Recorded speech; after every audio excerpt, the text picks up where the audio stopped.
Salut à tous mes petits marcassins et aujourd'hui dans Xenolife, on va parler d'Independence Day.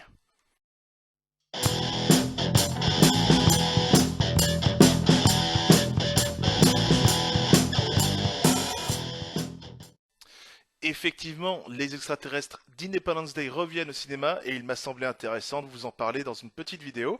On va faire 6 faits bien précis sur ces petits aliens gluants avec Jeff Goldblum et toute la clique. Et on va commencer avec le fait numéro 1. Les extraterrestres d'Independence Day pourraient être la solution à la paix sur Terre. Si vous avez bien suivi le premier film, les aliens démolissent tous les pays, peu importe leur religion, leur richesse, leur pauvreté, leur continent, tout doit être exterminé. Et dans le film, tous les pays à la fin font bloc pour contrecarrer les plans des extraterrestres et les repousser hors de la Terre. Eh bien, sachez que ce scénario n'est pas aussi fictif qu'il en a l'air, puisque de nombreux scientifiques et experts s'accordent à dire que l'on pourrait vivre une situation similaire si des extraterrestres hostiles débarquaient sur Terre. On pourrait avoir un bloc de plusieurs pays qui à la base ne sont pas alliés, par exemple les talibans travaillant de concert avec des Marines américains pour pouvoir repousser cette menace extraterrestre, sinon c'est tout simplement l'extinction de la race humaine.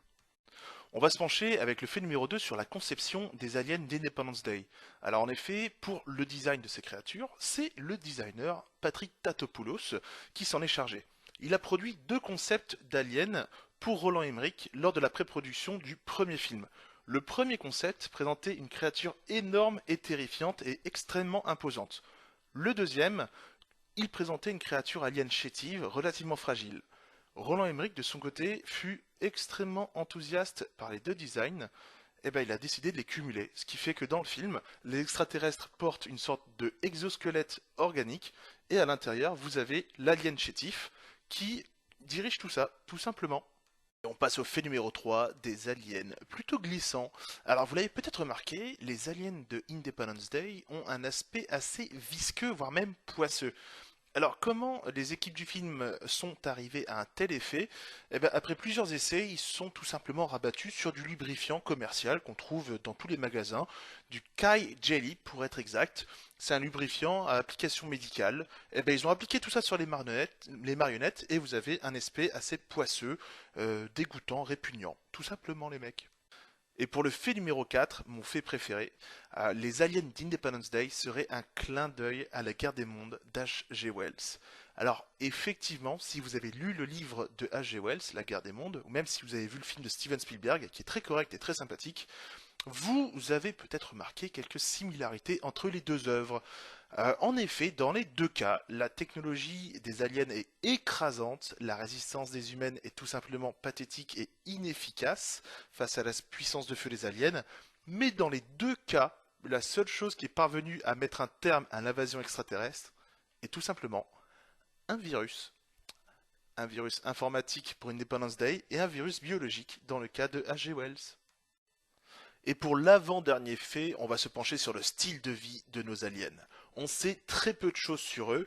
On sait que ce sont des nomades spatiaux, qu'ils vivent en attaquant des planètes. Ils n'ont pas de système d'origine. Il faut aussi savoir que leur vaisseau leur sert de grenier. C'est là où ils entreposent toutes les richesses et, en règle générale, le fruit de leur pillage intergalactique. En parlant de leurs vaisseaux, ces derniers fonctionnent grâce à l'énergie contenue dans les noyaux des planètes qu'ils attaquent. Donc lorsque nos chers aliens attaquent une planète, ils détruisent tout, ils récupèrent tout, et ils extraient l'énergie qu'il y a dans le noyau de la planète pour en laisser un rocher stérile sans aucune vie à la surface.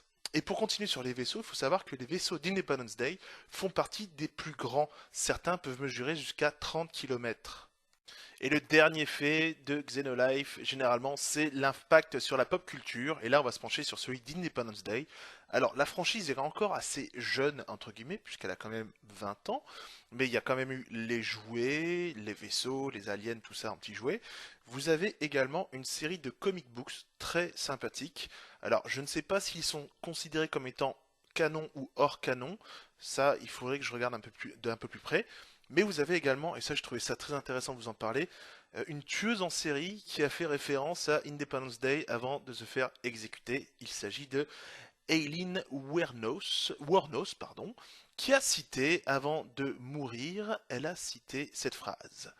Oui, je voudrais juste dire que je navigue avec la roche et je reviendrai comme la fête de l'indépendance avec Jésus, le 6 juin, comme dans le film, avec le grand vaisseau mère et tout. Je reviendrai, je reviendrai.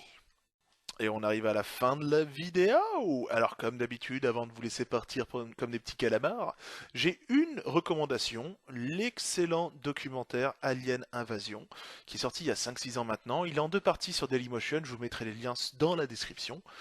Et aussi pour terminer, dans la prochaine vidéo, je vais avoir besoin de vous.